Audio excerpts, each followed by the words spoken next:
Então vamos lá. Aqui agora é o momento que nós vamos começar a trabalhar com os CRUDs, né, para os cadastros. O que é um CRUD dentro de um sistema?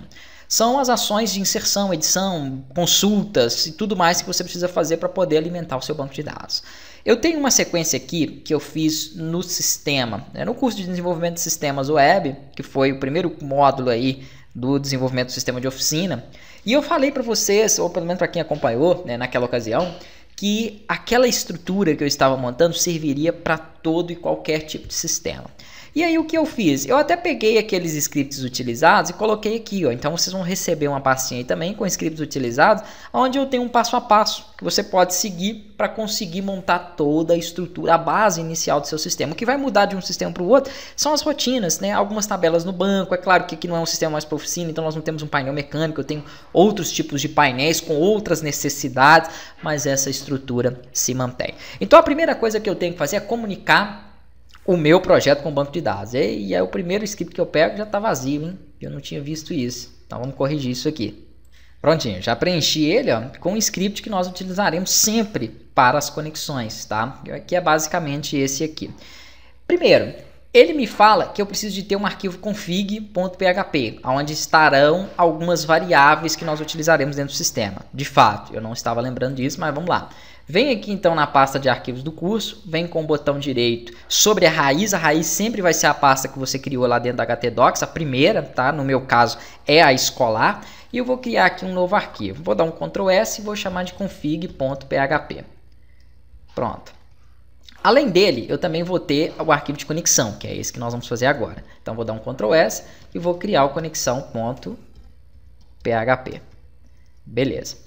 O que faz esse arquivo de conexão? O que tem lá dentro do script, eu vou colocar aqui nele. O que ele faz primeiro é abrir um bloco PHP, trazer para cá todas as informações que eu tenho dentro do config, que por enquanto são nenhuma, né? Tá vazio.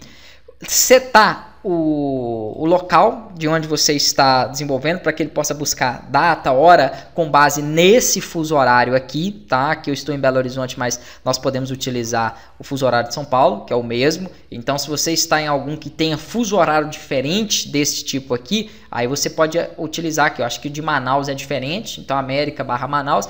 E se você estiver em outro país ou não souber, você coloca essa função no Google, Date Default Time Zone Set, e ele vai te mostrar todas as opções de time zones que você pode puxar. Isso é só para evitar que ele salve no banco de dados uma informação, né, que não tenha um horário correto, ou que não siga esse horário aqui que nós estamos trabalhando, tá? Com outro fuso horário. Isso é comum se tiver desconfigurado o banco de dados.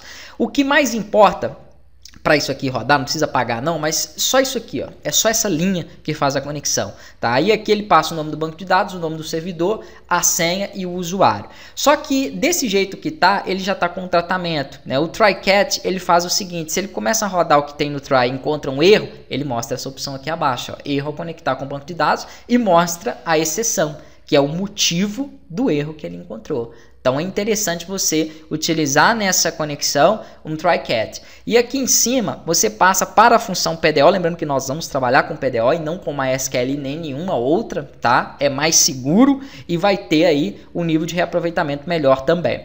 Então o que ele me pede é o nome do banco, está numa variável chamada banco, o nome do servidor, que está numa variável chamada servidor, o nome do usuário e a senha. Tem um charset aqui, que é o TF8, só para poder definir que nós vamos trabalhar com essa codificação. Então, tudo que eu mandar para o banco de dados, ele já vai salvar com acento, cedilha e da forma que eu preciso. É interessante também.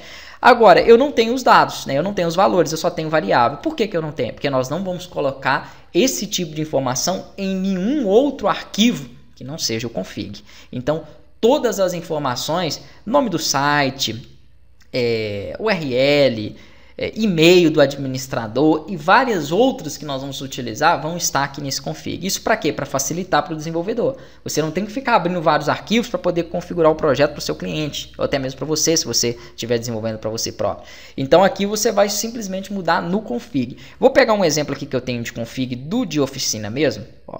E aqui no de oficina eu tive que colocar o nome da oficina, o URL, o endereço dela para mostrar em relatório, o telefone, o e-mail do administrador, né? Aqui vem os dados do banco, que é o que nós precisamos ali. Depois vem aqui, por exemplo, o nível de estoque, né? Quantos produtos chegarem a 5, por exemplo, ele dá um alerta para o administrador. Então foi de acordo com aquela rotina. É mais ou menos o que eu vou precisar. Então essas variáveis de início eu vou colocar aqui, ó. Você pode criar conforme a sua necessidade. Deixa eu abrir um bloco PHP, né? Aqui no Sublime, se você digita PHP e pressiona Tab, ele já abre e fecha para você o bloco, ó. Mais simples. Então aqui não vai ser nome oficina. Nós vamos colocar aqui, por exemplo, nome escola. Eu vou colocar aqui, ó. Escola Freitas. O URL, por enquanto, está no servidor local. Então é localhost / escola. Endereço escola.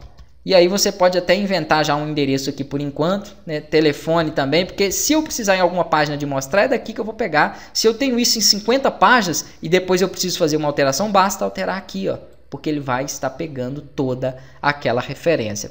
Aqui eu vou deixar, vai ter relatórios também, né? Então eu vou deixar essa informação aqui mesmo no relatório e aqui as variáveis para o banco de dados, que é o que eu estou utilizando na conexão, né? Que eu coloquei lá, o servidor, usuário, senha. Então ele está falando que o servidor é o localhost, o usuário é o root, não tem senha e o nome do banco de dados é escola. Tá certo? Sim, está certo. Essas são as credenciais para se trabalhar com o XAMPP.